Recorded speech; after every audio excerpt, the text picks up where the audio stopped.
morning, I'm Ruchi Sharma. We have got you all the latest news and updates from the blockchain technology world. But first, let's take a look at the headlines.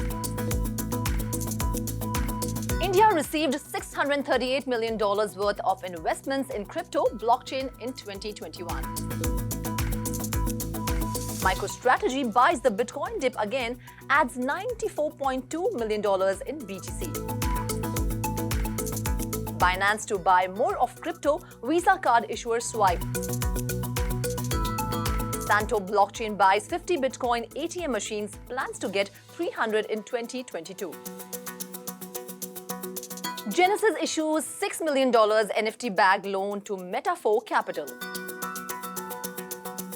DeFi startup Umee raises $32 million to prepare for mainnet launch.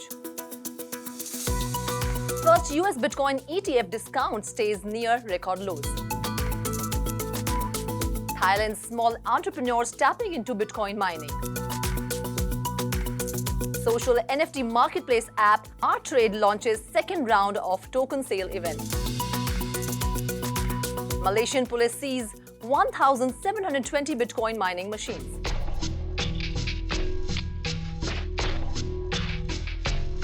The year 2021 was significant in India's cryptocurrency history in that despite the uncertainty, the world's second largest democracy attracted $638 million worth of crypto funding and blockchain investments. These investments were spread across 48 funding rounds, while globally crypto and blockchain sector attracted investments worth $24.8 billion across 930 funding rounds, reports said. In the first 6 months of the year itself, venture capital fund invested $17 billion into the crypto and blockchain industry globally.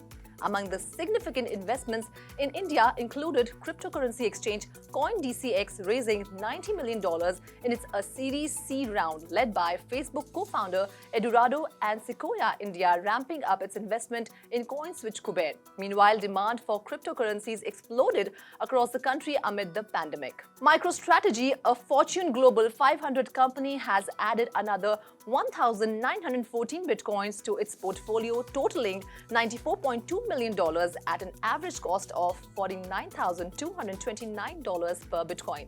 Michael Saylor, the firm's CEO, who is credited for bringing more public corporations to BTC, announced the development on Twitter. The latest purchase by the Fortune 500 company takes their total Bitcoin holdings to 124,391, bought at an average price of $30,159 per Bitcoin. MicroStrategy has invested a total of $3.75 billion in BTC and is currently in profit. Binance, the world's largest crypto exchange by trading volume, said it would buy the remaining outstanding shares that it doesn't own of the leading crypto Visa card issuer Swipe. Binance first acquired a majority stake in Swipe in July 2020 with an aim to narrow the gap between fiat and the crypto market. Swipe allows customers to spend their cryptocurrencies at over 70 million locations around the globe, and its acquisition is expected to help Binance compete with PayPal and MasterCard that offer similar crypto services. Binance will use Swipe as its card, program manager, and technology platform. Swipe also works with strategic partners to issue cards in permitting regions and markets. SXP, the native token of Visa card issuer Swipe, surged by 30% on Thursday after acquisition announcement. The cryptocurrency reached an intraday high of $2.02 before trading below $1.90 in late trades. Santo Blockchain Labs has purchased 50 Bitcoin ATM machines, which will be delivered to the company's Panama office by the end of Q1 2022. The company plans to buy 300 Bitcoin ATMs during 2022 with an investment of over $1 million. Santo Paydi Panama SA, its subsidiary, will establish an international deployment strategy for the 300 ATMs in Panama, Colombia, and Costa Rica, as well as the Santo Crypto Wallet, which is still in development and will run on the Lightning Layer 2 network. In mid-April, Santo Blockchain Labs partnered with Friendable to develop a global entertainment-driven NFT. Genesis Global Capital has completed one of its first fully non-fungible token-backed loans for $6 million to Meta4 Capital, a Web3-focused investment management firm based in Miami. This loan is significant not just for its size, but also for the fact that it only used non-fungible tokens as collateral rather than broader liquid collateral. Meta4 is an Andreessen Horowitz-backed NFT VC that specializes in acquiring believed, rare and historically significant NFTs. Meta4 used the fund to buy 3 NFTs from Sotheby's Metaverse natively digital October NFT auction.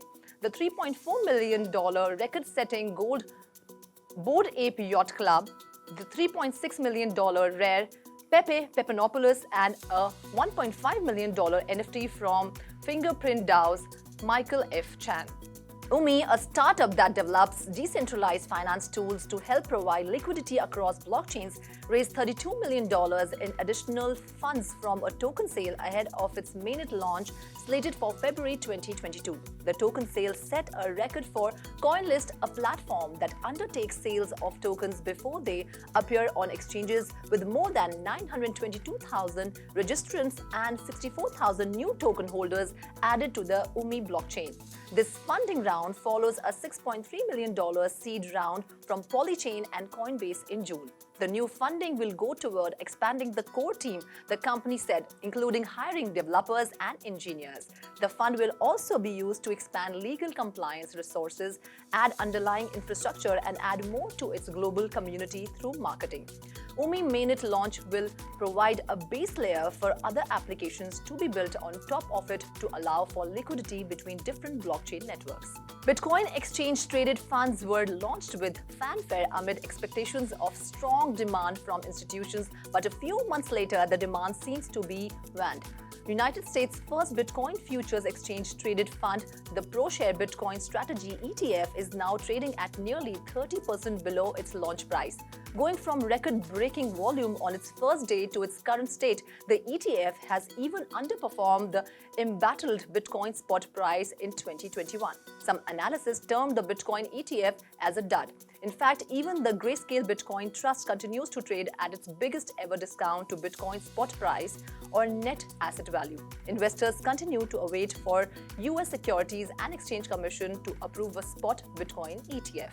Thailand is fast emerging as a haven for small entrepreneurs mining Bitcoin, especially using cheap leftover hardware purchased from China, reports said. Retail crypto miners in Thailand are buying mining rigs in large amounts that were being offloaded by hardware and other mining companies after China ban. Some estimates suggest that there are around 100,000 Thai Bitcoin miners now earning $30 to $40 daily per running machine. Many bigger Thai investors have their eyes set on neighboring Laos due to an abundance of cheap electricity generated by numerous mega dams. Artrade, the world's first Solana-powered social NFT mobile app, has launched a second round of token sale event and has so far raised over $1.9 million from thousands of NFT artists, investors, and community members, with the goal of creating a streamlined, user-friendly, and accessible NFT ecosystem. The Artrade project focuses on overcoming the inefficiency and fragmentation in the contemporary NFT marketplace. The mobile application allows anybody to create NFTs, share them via a wide range of social media platforms and tools, discover new NFT artists, and invest in their work. The technical complexity of NFT creation and distribution and the cost of NFT minting is a significant entry barrier for artists. Minting a single NFT on the Ethereum network incurs gas fee that can reach as high as $900. After NFT marketplace platforms charge exorbitantly high commissions that lowers the value provided to an artist for their work.